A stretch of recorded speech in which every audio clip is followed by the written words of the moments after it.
गजपति जिला सदर महकुमा पारलाखेमुंडी पौर परिषद पक्षर हाटपदा और मेडिकल छक निकट में वेंडिंग जोन निर्माण कर आज पर्यंत सफल आवंटन नहेबा जोगु स्थानीय बासिंदा असुविधार सम्मुखीन होउछन्ति। ट्राफिक समस्या वृद्धि पाउछि, तेणु वेंडिंग जोन गुड़िक बंटन कले वेंडर माने उपकृत होई परिबे एवं ट्राफिक समस्या दूर हेबा सह उठा दोकानी माने मध्य उपकृत हेबे। तेबे किछि दिन तले पौर परिषद पक्षरु रास्ता कड़े उठा दोकानी को पुलिस एवं पौर परिषद कार्यनिर्वाही अधिकारी एवं तहसीलदार प्रमुखों उपस्थित रे उठा जाइथिला, किंतु ठीक सही दिन संध्या समय पुणी थे रास्ता कड़े उठा दोकानी माने दोकान खोलिले, जहाँफल ट्राफिक समस्या रे कौनसी सुधार आसी पारु नाही। तेणु यथाशीघ्र निर्माण होइतबा वेंडिंग जोन उठा दोकानी को आवंटन कले ट्राफिक समस्या दूर होई पारिबो बोली साधारण लोके मत दैछन्ति। विभूति बेहरा काउंसिलर पारलाखेमुंडी 2017 मसीह पारलाखेमुंडी पौर परिषद पारला सहर में 523 उठा दोकानी को चिन्हट करथिला एवं सेमानंको भेंडर मान्यता देथिला। परवर्ती समय 2019 मसीह जेतले कोविड आसला सही समय ये जो 523 जन उठा दोकानी को थैथान उठा दोकानी को साहाय्य राशि 3000 लेखा 3टा किस्ती 9000 टंका राज्य सरकार प्रदान कले। ता परवर्ती समय राज्य सरकार देखिले 523 जन को थैथान करने भेंडिंग जोन व्यवस्था कले। से भेंडिंग जोन तैयारी है।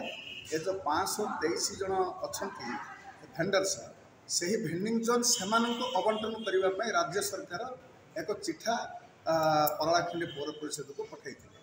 जेहेतु पारलाखेमुंडी पौर परिषद गाइडलाइन को अणदेखा नक से ही 523 जन को भेंडिंग जोन देवाई बोली स्थिर कर। परवर्ती समय जो भेंडिंग जोन पे टेंडर है भूल वशतः 219 जन ये भेंडर ये पार्टिसिपेट कले ये भेंडिंग जोन नापी, किंतु जेहेतु भेंडर लिस्ट 76 जन नाम थिला अन्य मानकर नाम नथिला से बोलिकी पारला पौर परिषद एग्जीक्यूटिव ऑफिसर कार्यनिर्वाही अधिकारी रद्द कले अन्य मानक 76 जन को योग्य हिताधिकारी रखिले। यही द्वंद्व दीर्घ दिन है लगी रही है। परवर्ती समय एवं विगत 3 दिन तले काउंसिल मीटिंग है। काउंसिल मीटिंग रे विधायक उपस्थित थे आउ एमपी नॉमिनी उपस्थित थे, समस्त काउंसिलर उपस्थित थे। से ही 76 जन को प्रथम जो मैंने भेंडर 76 जन अच्छा से प्रथम जेहेतु से पार्टिसिपेट कर भेंडिंग जोन दवापाई बोलिकी काउंसिल की स्थिर है। जहाँ पर्यटन आवंटन हो पारनी उठा दोकानी को यहाँ कौन यहाँ हूँ प्रशासन दुर्बल लगी आज कि सभ्यंकर स्वार्थ लगी ये कार्य हो पारनी।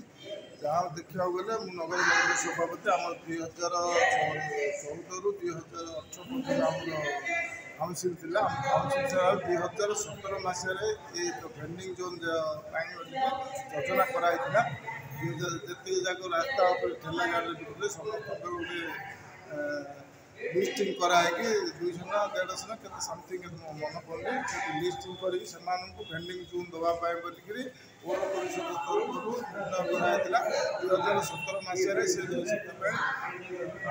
कोविड है सी जो रजिस्ट्रेशन कराई जो भेंडिंग वाला निया से ओडिशा सरकार 3 थर सहायता राशि 3000 लेखा पाई। एजेंडा थिला हमर काउंसिल मीटिंग शुक्रवार काउंसिल डिसाइड है जेहेतु जन एलिजिबल लोक बाहर शीघ्र लटरी करने निर्देश दिया। तो आप एलिजिबल मोस्टली जहाँ सर्टिफिकेट अच्छे दिखाई मैंने भेंडिंग जोन सर्टिफिकेट जोड़ा रोचे। तो जे मैंने इनएलिजिबल भी रोचे बहुत जन सर्टिफिकेट रोकती केमती लेटर सर्वे कर letter of recommendation mill par.